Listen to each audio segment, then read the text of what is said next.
Y ya nos vamos a la columna de Ileana Rodríguez para saber cómo aprendemos a hablar. Bienvenida. Hola, ¿qué tal? ¿Cómo estás? Muy bien, muy bien. Es muy interesante porque a veces uno dice, ahora justo tenemos por X motivo, hay un bebé en el hall de la radio, hay una joven pareja que tiene un bebé. Y yo me imagino que una de las preguntas es, bueno, ¿y cómo le voy a enseñar a hablar? ¿No? Porque digo, es parte, me imagino, del desafío, ¿no? De la educación Y también. quizá algún que otro padre se ha preguntado eso, ¿no? Y es aprender, ¿no? Es enseñar, es aprender. En realidad no hay enseñanza ni aprendizaje acá. Acá hay adquisición. Naturalmente estamos prontos para desarrollar esta habilidad que llamamos lenguaje, una habilidad más, una habilidad mayoritariamente lingüística. Y pongámoslo en estos términos, se precisan 3 ingredientes para aprender a hablar, para, en términos técnicos, adquirir una lengua. Los 3 ingredientes, a modo de receta, son la edad adecuada, habilidades cognitivas, si se quiere, poder escuchar, poder ver, en el caso de que además en el caso de que no se pueda oír bien, y por supuesto que otras habilidades cognitivas complejas. Y tercero, y no menor, un entorno. Entonces, los primeros 2 ingredientes, edad y cognición, llamémosle, se conjugan en lo que entendemos como el tiempo, ¿verdad? Un bebé nace y necesitamos que ese bebé, primero necesitamos para adquirir una lengua, adquirir, no aprender, necesitamos una edad temprana. Se ha trabajado mucho sobre esto de, bueno, hasta qué edad es temprano, ¿no? Hasta cuándo uno adquiere una lengua y a partir de qué edad uno en realidad empieza a aprenderla. Pero cuando nacemos, incluso desde antes de nacer, desde el útero materno, ya estamos procesando material lingüístico. Nuestro cerebro ya está. Por supuesto que lo que escucha sería similar a algo así como cómo escuchamos abajo del agua en una piscina, cómo escuchamos voces desde afuera, algo similar a eso. Necesitamos una edad temprana, necesitamos un cerebro, lo que políticamente hoy no es correcto decir sano, ¿sí? O por lo pronto típico. Y necesitamos un entorno en donde tengamos ese input, al menos una lengua, o 2. O 3. ¿El entorno puede atrofiar alguna de estas características? Si nos falta ese ingrediente que hay, no nos falta el entorno, efectivamente no va a haber adquisición. ¿Y es recuperable? Bueno, depende de muchas variables. La edad del niño es una de ellas. Trayéndolo a cosas bien concretas, hoy pensemos en toda la tecnología que nos rodea, pensemos en que es muy fácil tener a niños, pero incluso bebés entretenidos con un monitor, con una pantalla, con la tele o con un iPad. Sabemos que si solamente tenemos ese input, pero esto lo sabemos de la época de la tele, sin pensar en Internet, que bebés que estaban expuestos a una segunda lengua, por ejemplo, en el hogar, en una lengua extranjera, solo a través de la televisión, no adquirían esa lengua porque faltaba esto del entorno. Esto del entorno me refiero a entorno con interacción. Que alguien se dirija a mí en esa lengua y que se busque una respuesta también, idealmente en esa lengua. ¿Sabes qué se me está ocurriendo? Una pregunta. Porque siempre que hablamos de esto, ahora que estamos hablando de estos temas, estamos hablando de la construcción de una persona. Capaz que soy muy frío a la hora de hablar de construcción, pero es la construcción. Sí, claro que sí. ¿Qué papel juega la alimentación y el juego en la adquisición del lenguaje? Porque cuando estoy hablando de la alimentación estoy hablando de la interacción entre un padre, una madre y la persona chiquita que estamos alimentando y la persona con la que estamos jugando también. Bien, varias cosas. Lo estás pensando pensando en la mesa, en estar sentados, en estar... En el plan de interacción. En el plan de interacción. Es una interacción una interacción muy importante, la de la alimentación, como también es la del juego, como también puede ser la de mirar un libro juntos. Pero sin dudas es importante porque ahí tenemos justamente esta interacción. También tenemos esto que se le ha llamado baby talk, que es la forma en que solemos hablarle a los bebés, que es una forma muy articulada, más lenta, con frases simples, con referencias al aquí y ahora. Esto se ha estudiado mucho y, por lo menos en Occidente, tendemos a hablar con los bebés de un modo bien distinto al que hablamos entre adultos. Sí. Si eso hace la cuestión ayuda o no ayuda a la adquisición, es discutible. Personalmente creo que quizás es un facilitador, pero la lengua se va a adquirir, es una cuestión más bien cultural. Pero me hiciste pensar en otra cosa importantísima, que tiene que ver con cosas que han estudiado los antropólogos sobre todo, que es la evolución del aparato fonador por nuestra alimentación. Ahora comemos cosas mucho más blandas, Sí. y por lo tanto ha cambiado, nuestra mandíbula, han cambiado también nuestros dientes. Bueno, muchas personas ya nacen sin los últimos molares, por ejemplo, y eso también ha ido dificultando la producción de algunos sonidos, ¿sí? Pero bueno, me hiciste pensar en eso cuando hablaste Sí. de la comida y las lenguas. Pero sin dudas el compartir una actividad, ya sea la alimentación, el juego, también está esto del joint attention, ¿no? La atención al mismo objeto. Eso es importantísimo en el desarrollo cognitivo de una criatura. Explícalo, por favor. Esto de estar juntos mirando lo mismo. Ya sea un juguete, estamos con un muñequito y lo miramos y hablamos de él, o mirando por la ventana, mirando un libro, en la mesa, comiendo, miramos un bolsito con una opción, con otra. También me hiciste pensar, cuando hablaste de la comida, en una, bueno, no quiero llamarle moda porque quizás no es la mejor palabra, pero hay algo que se llama Baby-led weaning, que también últimamente ha cobrado notoriedad, que es esto de que a los bebés no se les haga el purecito, sino que se les dé la comida en trocitos. Ajá. Algo que ponía muy nerviosa a mi madre cuando yo le daba a mi hijo la banana y no se la hacía puré. También hay médicos que recomiendan esto porque el maxilar, bueno, toda esta parte exterior del aparato fonador se desarrollaría mejor si el bebé mastica y no se limita a simplemente a tragar comida blanda. Etimológicamente, palabras como mamá y papá, que son de fácil articulación y que además nos dan a nosotros, a nuestro ego como madre y padre, un nombre rápido. Es más fácil decir Claro. mamá, papá que decir madre y padre, ¿no? Progenitores, Claro, imagínate, bebé. decime progenitor, ¿no? Como primeras palabras que puede llegar a articular, porque además, claro, cuando hay un bebé de por medio, nosotros escuchamos lo que queremos. Dijo mamá, ¿viste? Capaz que no dijo mamá. Son justamente quizás el principio de ese aprendizaje. Sí, lo lindo de esto es que todos los seres humanos, de vuelta, en las condiciones ideales cognitivas, pasamos por las etapas de la adquisición de una lengua sorprendentemente al mismo tiempo, con diferencia de meses, ¿sí? Pero sabemos que a partir del año hasta los 18 meses comienza esta etapa de una palabra, ¿sí?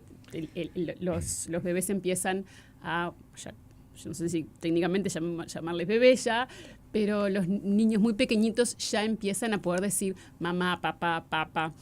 Palabras también muchas veces simplificadas por esto del baby talk que mencionábamos antes, ¿no? Del wow wow, del pipí, que si uno no usa esa terminología, el niño no la adquiere y no quiere decir que no conozca la palabra también. Ahora vamos a eso. Después, cerca de los 2 años, empezamos alrededor de los 2 años, y esto depende de muchas variables. Una de ellas, la más importante, me parece a mí, es la de a cuántas lenguas está expuesto el bebé. Uh-huh. Generalmente sobre los 2 años empezamos a ver el habla telegráfica, que ya se combinan 2 palabras, ¿no? Guau, guau, lindo, no zapato, ¿bien?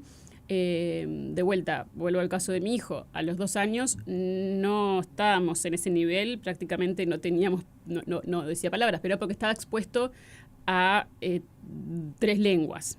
Eso hace que se enlentezca la producción.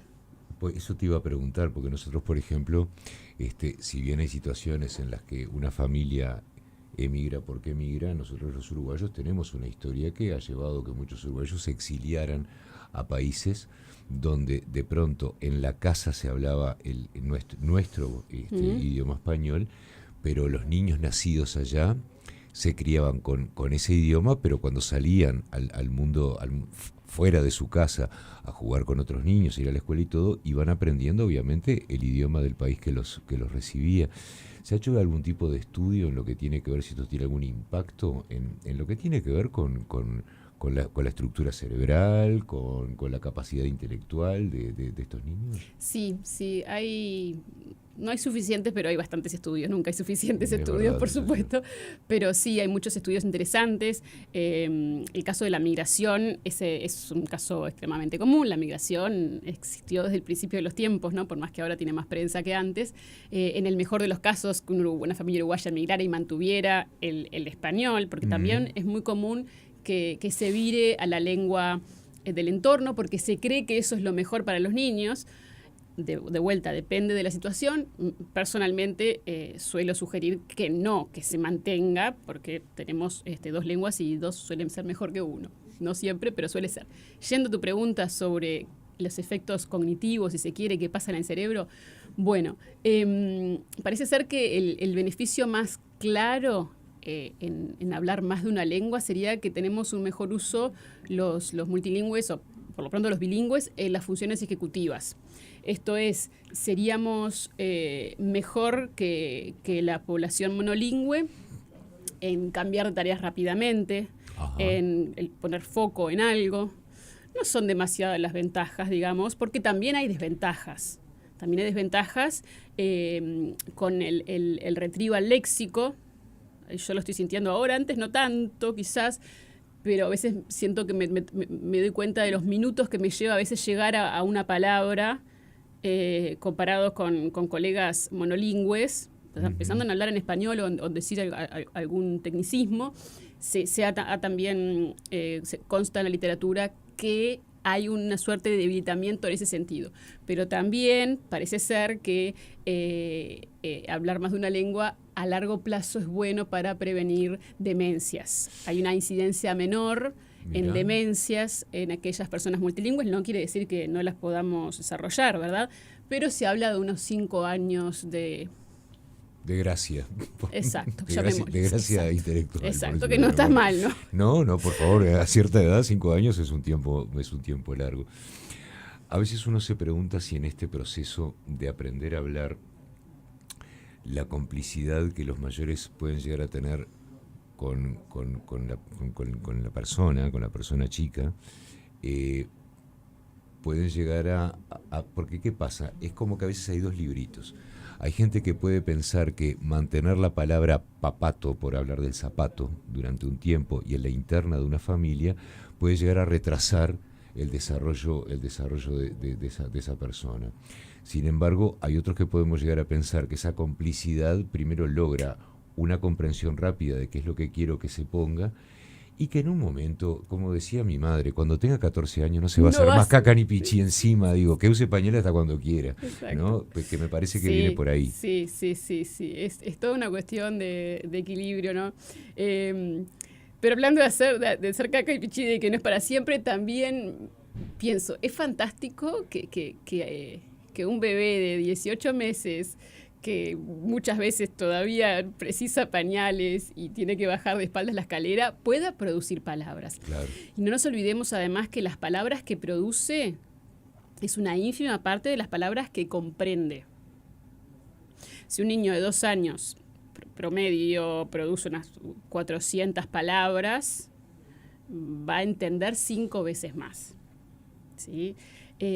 Pero yendo al caso de pronunciar mal, si se quiere, que a veces porque es gracioso perdura la familia, ¿no? Porque uno lo fomenta, uno también lo produce, y ahí diría, le estoy dando la muestra equivocada, ¿no? El papato, por ejemplo, ¿no? Y le digo, anda a buscar el papato, porque se vuelve una cosa como el dialecto de la familia, si se quiere. Una cosa interna. Pero bien decías, en algún momento el niño va a darse cuenta y va a dejar de hacerlo, ¿sí? Por una cuestión de madurez cognitiva, de madurez también social, por esto del entorno, como de los niños que emigran y que aprenden una lengua. Esta es la lengua de la casa, esta es la lengua de la escuela, de la plaza, de mis amigos. Porque, ¿por qué viene tu pregunta? Tu pregunta es interesante porque llega un momento que a los 3 años más o menos, que es cuando explota el niño y empieza, uno se da cuenta todo lo que está aprendiendo, se hace evidente, no es que empieza a aprender ahí tanta cosa. Todo eso estaba calibrándose desde el útero, recordemos. Y ahí el adulto siente como que le está enseñando. Y ahí ponemos el foco en nosotros y nos cuidamos de no decir más guau guau. Y le corregimos si dice rompido. Está bien. Pero nosotros no estamos enseñando. Podemos sí tener algún tipo de injerencia, sí podemos, pero en realidad este proceso de aprendizaje que de vuelta en realidad es adquisición, se da por las variables que mencionamos antes, que es el transcurso del tiempo, el entorno, la interacción con otros y el trabajo que hace nuestra mente. Ahora estaba pensando que si bien se ha criticado la sociedad o parte de la sociedad, ha criticado a otras sociedades más pequeñas que no quieren mandar a sus niños a la escuela para que la enseñanza se dé dentro de la familia. Hubo un debate con respecto a todo eso y bueno, cada maestro con su librito. Lo que sí estaba pensando es cuán importante debe ser que los niños sí estén institucionalizados en lo que tiene que ver con las aulas, sobre todo, y saber si desde más chicos es mejor, porque ¿qué pasa? Una cosa es la comunicación que mantienen con nosotros, otra cosa es la comunicación con un par, donde tú tenés que hacerte entender porque este autito lo vi yo primero, o porque quiero compartir la plasticina contigo, o porque vamos a pintar esto con las manitos juntos, o lo que fuera, y ahí tiene que haber comunicación, y me imagino que esto ayuda de alguna manera, de una manera quizás lo que nosotros les podemos enseñar está dentro de lo informal también, ¿no? O dentro de lo instintivo de alguna manera, pero lo que pasa entre pares seguramente enriquece, y estoy hablando siempre del desarrollo cerebral en todo esto, debe enriquecer también el crecimiento de una persona. Claro, porque de vuelta, esa interacción, es este entorno que es súper útil. Nosotros no les estamos enseñando específicamente como con un pizarrón, llevémosle el ejemplo del maestro con el pizarrón, pero estamos siendo muestra de habla para nuestros hijos, ¿sí? Tan muestra de habla como es el compañerito en la escuela que mencionás con el que está negociando, sí, que quiere jugar con este autito, pero yo lo agarré primero. Y esa es una oportunidad más de aprendizaje, una oportunidad más de hacer uso de esta herramienta fabulosa que tenemos, también de exponernos a otra, si se me permite, variedad del español, ¿no? Porque cada uno tenemos un dialecto, ¿no? Un dialecto individual. Y ese amiguito de la escuela, quizás él le dice tutú todavía al auto. Exacto. Y muchas veces desaparecen esas palabras del baby talk cuando el niño va a la escuela o participa del juego con otros niños en el barrio o en otra familia, en otra casa, porque dice, opa, esta palabra no es la que usan mis pares. Del mismo modo que en la adolescencia también Exacto. acomodamos el léxico a lo que hacen nuestros pares. Porque primero empezamos a adquirir léxico, ¿no? Después también empieza a aparecer la morfología, la flexión, las marcas de plural, las marcas de género. Quienes han empezado a estudiar esto, lo que hacían antes, ahora es más fácil, era básicamente seguir a niños, 2 o 3 niños, e ir escuchándolos todo el día, esperando a ver cuándo aparece la marca de plural. Cuando el niño, en vez de decir tutú, dice tutús, ¿no? Así se empezaron estos estudios. Hoy, por supuesto, que hay formas mucho más fáciles, como tener el permiso de ponerle un grabador a un niño y ahí podemos tener la muestra de habla perfecta. Como un holter durante todo el día. Exacto. Prácticamente. Sí. Me estaba preguntando, porque muchas veces uno como buen veterano y medio cuadrado que se pone a veces despotrica contra la tecnología y todo, y pocas veces ve lo bueno que puede llegar a tener. Y en el desarrollo de este hablar, cuánto juega la tecnología también. Yo tengo una imagen que no me lo olvido nunca más, de un sobrino mío sentado en una silla de adulto enfrente de una computadora con el pañal saliendo por acá atrás a media espalda, escribiendo en YouTube, en el buscador de YouTube, porque le indicaron que era ahí, imitando las letras que encontraba en el teclado para poner Backyardigans, porque era lo que él quería ver. Y este ejemplo seguramente, si nos escriben nuestros oyentes, se repite miles de veces. ¿Por qué? Lo dejas enfrente de la computadora y él busca lo que quiere. Esto es imitación de el tipo ve una letra, la escribe, ve otra vez porque sabe que está ahí. Los en dibujos, ese cuadro de diálogo, claro, es donde está la magia. ¿Cuánto incrementa esto el aprendizaje? Bueno, con mesura siempre, ¿no? Sí. Mencionaste la imitación. De hecho, las primeras teorías que se hicieron sobre el aprendizaje de las lenguas fue imitación. Se creía que lo que hacíamos era imitar, hasta que, bueno, algunas cosas no cerraban demasiado, como que el niño enunciara una frase que nunca había escuchado, como por supuesto que pasa, porque como ya hemos hablado en esta columna, una de las propiedades de las lenguas naturales, es decir, humanas, es que producimos palabras y nuevas combinaciones todo el tiempo. Pero bueno, la tecnología está aquí, las tecnologías aparecen en casi que en todas las generaciones, ¿no? La tecnología de nuestros abuelos eran otras, pero había tecnologías noveles, nuevas, novedosas. Esta es más disruptiva, ¿no? La que estamos viviendo hoy. Y bueno, como cualquier herramienta, yo creo que, bueno, con un... acá está el retrieval lento que hablaba yo recién. Con un martillo, yo puedo construir una casa y también puedo destruirla o puedo hacerle daño a alguien. Entonces, cuando se trata de niños y de tecnología, primero que nada la supervisión en esto de que hablábamos antes de la interacción. No es lo mismo sentarme a mirar, a escribir o a buscar los Backyardigans en YouTube, en la computadora, y mirar después incluso el dibujito acompañado, o hacerlo, esto de que incentivar al niño a encontrar, es un ejercicio lindísimo, el ver la forma de una letra, porque es un dibujo, sí, y buscarla en un teclado. Eso sí, no tienen, y más si está la voluntad del niño, la motivación de buscarlo. A uno le llama la atención porque no deja ver un bebé enfrente de la computadora. Creo que todo es una cuestión de criterio y de mesura. De vuelta, si hay interacción, no deja de ser un input lingüístico tampoco, ¿no? Tanto el dibujito animado como una canción. Pero el tema es nada más que input sin interacción. A veces uno se pregunta, Iliana, porque siempre que hablamos de estos temas, de este tema, y sobre todo nos hemos centrado en la infancia, nos hemos centrado en un bebé, nos hemos centrado en el principio de nuestra vida. Y yo me pregunto, y creo que sí, es así, si nosotros no estamos toda nuestra vida aprendiendo a hablar también, si no es un ejercicio de aprendizaje de toda la vida en realidad.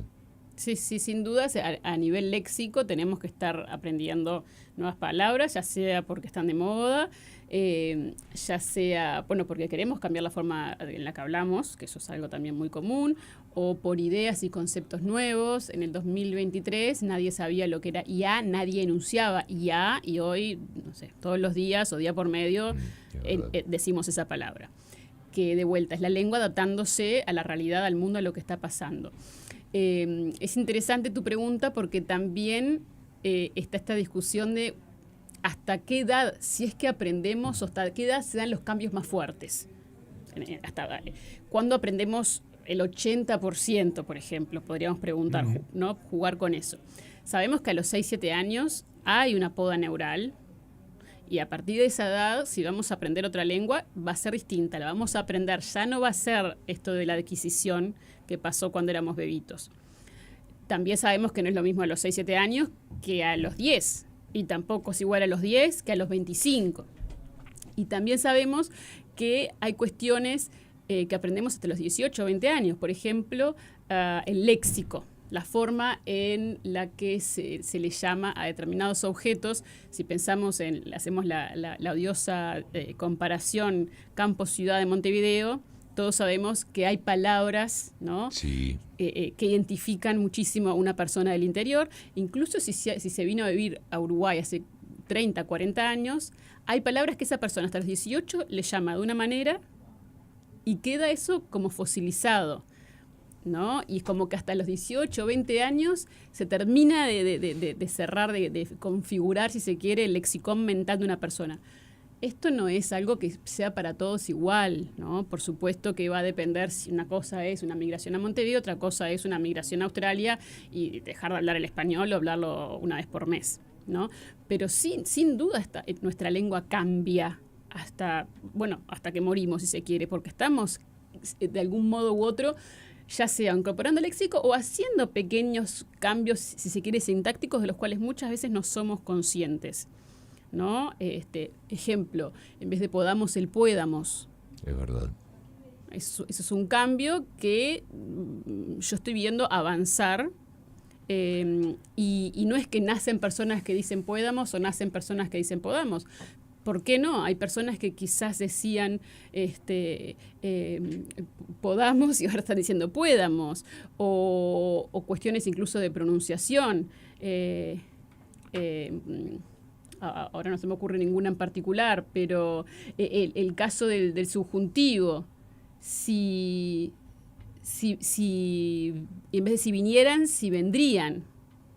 Eso también son cambios que a veces se pueden dar más avanzado en la vida.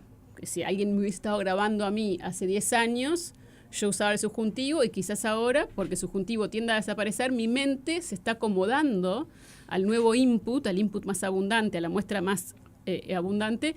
Y de vuelta, inconscientemente en la mayoría de las personas, incluso en los que nos dedicamos a esto, yo he tenido amigos, colegas que me han dicho, ¿te escuchaste lo que dijiste? Es verdad. Y a vos te habrá pasado alguna vez también. Quizás Obvio, alguien con confianza a todos nos pasa. te habrá dicho, o sea, y nos dedicamos a eso, o sea, en el sentido de que tenemos un nivel de metaconciencia lingüística importante. ¿Cómo hacemos para seguirte, Iliana? Ando por Instagram. Me encuentran como Iliana, con Y al principio, Virginia Rodríguez. Un placer como siempre. Lo mismo digo.